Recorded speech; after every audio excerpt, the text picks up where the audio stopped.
did that last show at Godless. You did that tour in 2001 during 9/11. When you guys Yeah. came back, so this is like around 2000. So 2001, I was introduced to you guys around that time. 2002, I saw you at the West Coast Records Ball. Let's talk about from that time on. I don't You, remember a thing, man. Solid blur. No, no, I'm kidding. I'm kidding. oh, okay. Because I know you were always what's it called, co-headlining with bands. You were like the opener for a lot of like headliners, like Barnyard would go first, get the crowd going, because you Yeah. like at the time you had a really big following. Yeah. Yeah. Well, that was just so amazing about this scene, and why psychobilly was so cool. It's bands all working together, and a scene supporting it and promoters all working together. So, if you're playing a psychobilly festival, it's going to be 2 days or 3 days, and you're going to meet people from all over the world, and all of these killer bands from Europe are coming in, and it's kind of a comfortable spot to be second to Yeah, last, not last, right? And yeah, and it's a little less pressure, honest, and I don't know, man. I think maybe because we were so different with our country edge that no one was worried about like they weren't intimidated by Barnyard Ballers playing before them, but they knew that we were going to get the crowd really, really wired up, and that happened every time. So, God, man, we backed up Demented or Go and Klingons. Klingons, Coughing Cats, Frowning Flintstones. Yeah, yeah, yeah. Guanabats, of course, and then I did a stint with Guanabats as well for a little while. Um, so that was a great place to be, man. Yeah, And yeah. and Psychobilly Festival wasn't complete without you guys. dude, wow, that's very, very cool, man. And I would love to see the band get back together again. I don't know if that's ever in the cards. Um, I'm gonna play a quick clip of 2008 at the Needle Factory, and then we'll go back to what you were saying right there. And like I said, this okay. is where I noticed myself drunk in the crowd. I'm like, ugh. But yeah, you're at the end, but they could barely see you. But this gives people an idea of how large the crowd was. How I can't remember last time I seen a crowd this large and this energetic for a psychobilly show. At Oh, least, that's so yeah. Hold cool. on.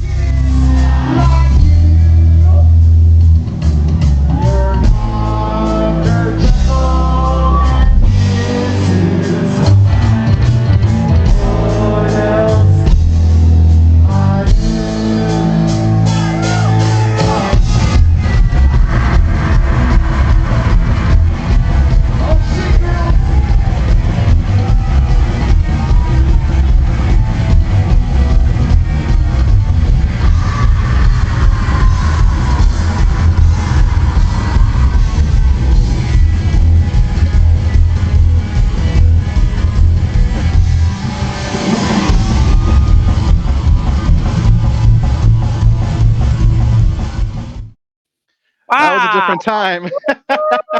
Woo! That's so, man. Where was that up on YouTube?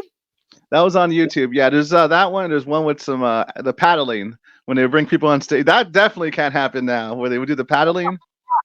Girls go up and get paddled for like a fucking T-shirt or for a CD. Oh, that can't happen now. Yeah, There'd be lettuce yeah, all over the stage from fucking Spike spitting out lettuce. yeah. We had so much fun, man. We had anything goes. You just never knew. Spike is just to me a brilliant front man. I never knew what he was going to do next. You never knew, man. He'd be like, if there's a trash can to the side of the stage, he'd jump in. He'd be standing in this trash can singing. He'd come out and dressed like an old man with a walker. You know, nurse holding a dirty magazine, like kind of like leading him to the stage. He he had the blow up fat suits. Like he is really, really fun to work with, man. And then he'd get the all girl pit going. Yeah, Yeah, yeah, I remember that. yeah, yeah. And Those girls were going hard too. It was nothing soft. It was brutal to watch from the outside. oh, I can imagine how many broken noses and arms. Oh my I god. don't know. I don't know. I still That's got feeling my people I are think it's my left or right ankle still has a click in it whenever I move it from those shows. really.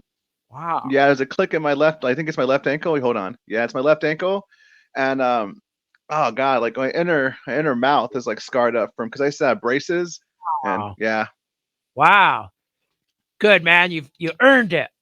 Oh no. Yeah.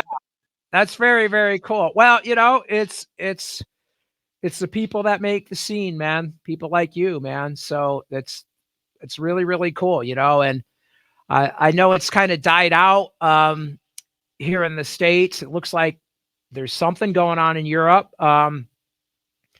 But I'd like to see it all kind of happen again. I'd love to see some Yeah. festivals happen. Yeah, I've been asked multiple times, like, how to bring it back, or what's the cause of it falling. Like, it's Mhm. anyone's theory, you know.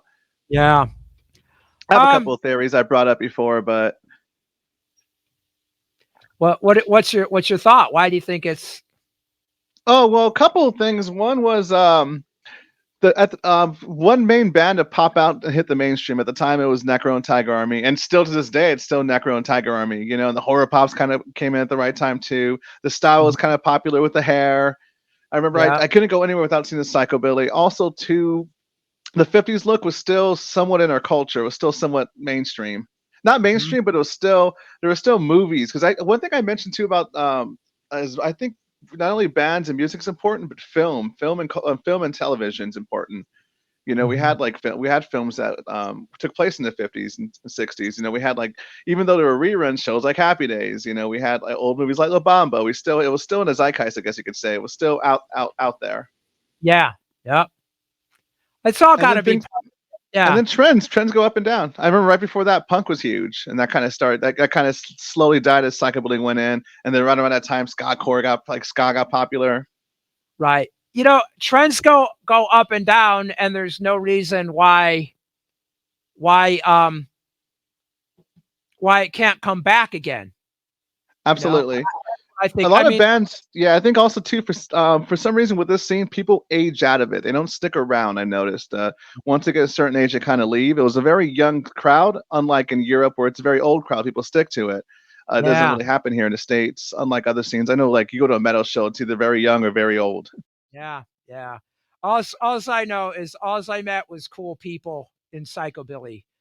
No matter what country it was, people were really, really cool and really, really fun and always ready to have a good time. So, and I don't even have any tattoos. I'm clean and you know, my hair, I don't know. My hair doesn't want to do a cliff. I could do a little one at this point. There, a little, but I didn't have that Yeah. look and vibe. You know what? And nobody cared. Everyone. I think people get intimidated. Like you have to look a certain way. And I think in general, the audience is for psychobilly is just really, really accepting. And yeah. One thing too I'd mention as well. Fuck, what was I gonna say? See, I always feel like I'm missing something, but I had so many different theories, and I've heard people who had good ones too. Mhm. Um, what's it called? So not only because I remember one example I could bring up, I could think of remember when the Johnny Cash film came out, how it was really popular. All of a sudden, everyone was into Johnny Cash. Right. That's one example I could think of. Yeah. And I know, like right now, recently, remember how Stranger Things got popular? All of a sudden, everyone's into the '80s Right. and '90s. You know, so whenever there's something not only in movies but film and televisions, I think something that we need for this scene too as well. You know, Yep. Yep. one thing Um. too is music's more disposable than it was back then. Everything's just digital. It's not earned. You don't go out and seek it anymore. It's just so easy. Like these clips are so easy to find. Barnyard Ballers are so easy to find. A scene you could just type in and then like find it. You don't. It lost some of its that feel you get when you explore things. I still remember the first time I saw the Barnyard Ballers album with the ass cheeks. I still remember when I first saw the Necromantics and I saw the Coffin Base. There's a certain feeling you get from that subculture. Like, oh my god, this is nobody's into this. Now Yeah. everything's kind of a click away. Yeah. Exactly. I think that's it. I think it's part of a bigger social thing with technology and still trying to figure it all out. And it like in history of clicks that happen. There's usually you've got bands, and the bands have to be buddies. The bands have to network. They have to all want to work together. They have to like stick and watch the whole show, not like leave when some other band went on, you know? Yeah, And or ones that will just show up only to play. Like they won't be there. They'll show up to play, then leave. They'll be in the parking lot. right, exactly. So if bands, so a lot of it's on the bands. And I'm going to say this too, and this might not be popular, but not enough bands really learn their instruments like some of the newer bands. Like really, really, like how many of them know Buck Owens guitar work and really know Johnny Cash, and how many drummers can play a swing and a shuffle and a country train beat and get all that stuff together, So I'm going to say some of it is on the bands. That I don't think that I'd like to see more bands dig in deep and really know the roots of all these different styles and start coming up Kind of with like, some. for instance, like say they want to play they want to play a certain style. They'll be influenced by Barnyard, but they won't follow the influences that Barnyard followed to get to where they're at. They don't go to the source of it. They maybe and it kind of gets watered down. You're saying Yeah, that's exactly what I'm saying. That's a lot of what I teach. If that's like a very good point you're making. I'm adding that to my list. Led Zeppelin, like you have drummers come in like, oh, I want to play like John Bottom, I and never hear that. well, Most kids that's like who? who is Led Zeppelin, but and then it's like, cool, let's dive into their thing. But what was their influence? Exactly. Yeah. And that's really, really, really helpful to know where you're going, know where you've been, and know where you can go. I find myself doing that too. I'll mention it again too when it comes to subcultures or scenes. Has to do with everything from media, not only like I mentioned, films, television, also books, literature Right. you read. So stuff I like. So for instance, I'm into Star Wars, or I was, not so much Disney. So I started looking into some of the stuff that influenced Star Wars, like some of the old pulp stuff, the old like what's it called, Buck Rogers, Flash Gordon was one of the things too. Right. And then same thing with comic books. I'm looking at the old Shadow comic books or old Conan now. I want to find what inspired the new ones, as Exactly. opposed to the other ones where watered down. They're inspired, Yeah. I mean, and this goes with everything I think in our culture, that like if you want to be a dancer, you better look back to Fred Astaire and Sammy Davis Jr. and watching the dancing in like goofy musicals in the 40s, right? If you want to be a great sport person, what was it that made Babe Ruth so good, right? You just got to dig in. I mean, and this probably goes for every career there actually is like knowing what actually worked. And maybe because we're such a fast-paced culture now, everybody wants, Instagram 90 seconds. They want to learn stuff in 90 seconds rather than doing the work and digging in deep. And so what I think we've got is a lot of surface learning in. Yeah, I think before technology, you kind of had to do that, as we mentioned earlier in the early 2000s and 90s for Right. the scene. Now it's kind of it's it's hard to avoid technology. Like I'm mentioning how the stuff I'm into now, I'm going digital with it, but now I'm trying to like find physical. For like I mentioned, like I was listening to Shadow episodes, but it was on YouTube. So like, how do I get the original? Are they on tape? Are they on records? Are they? I like listening to the old timey language too. People don't talk like that anymore, and the old sounds and voice acting. That's a skill too. Voice acting. Yeah. That's the whole thing too. Like Spike, we had that country western punk vibe thing, Spike had this book of western phrases, like he dug in like this, like little yips and little things that people said, back in that era, probably going back to Gene Autry or something like that, and he would pepper that in sometimes on stage. And it was like, wow, it just made it really, really cool and authentic. So I think if people combine that with all the pros of technology, like look what we're doing right now, man. Yeah. This is Yeah. right. I'm on a drum kit. It's mixed. We're talking, we're popping up videos. I mean, we're hours away too. Yeah. Yeah. So, Well, I One thing did. I was going to ask you too, you mentioned how trends come and go. What trends do you see lately as far as drumming? Like when I went to go buy my nephew a drum set, I was so used to the what's it called, the 5 piece drum set, but the guy's like, oh, those are out of style now, so I had to, so I had to get like a 4 piece. Yeah. Well, in drumming right now, there's people who play in bands that get gigs and they're serving the song and they're playing the right part for the song, which a lot of time is more laid back. It's serving the music, right? Like not every drum part should be a drum solo, right? You got to leave some room for the bass player. You got to leave some room for the vocal line, right? And so that's being musical.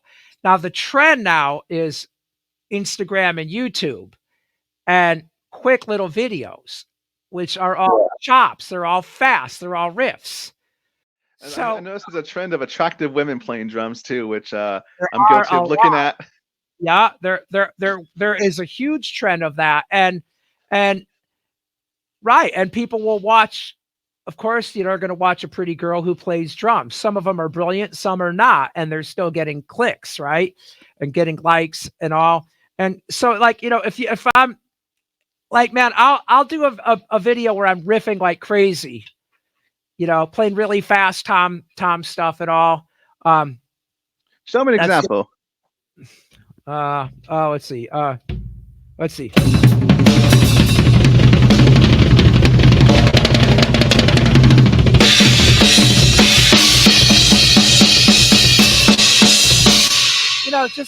I'm just kind of rambling nonsense out there, just playing some Just fast. easy stuff. Yeah, I'm just riffing. I'm just riffing there,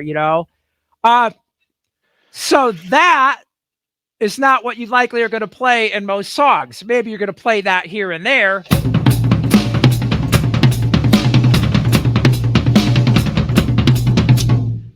Here and there, right?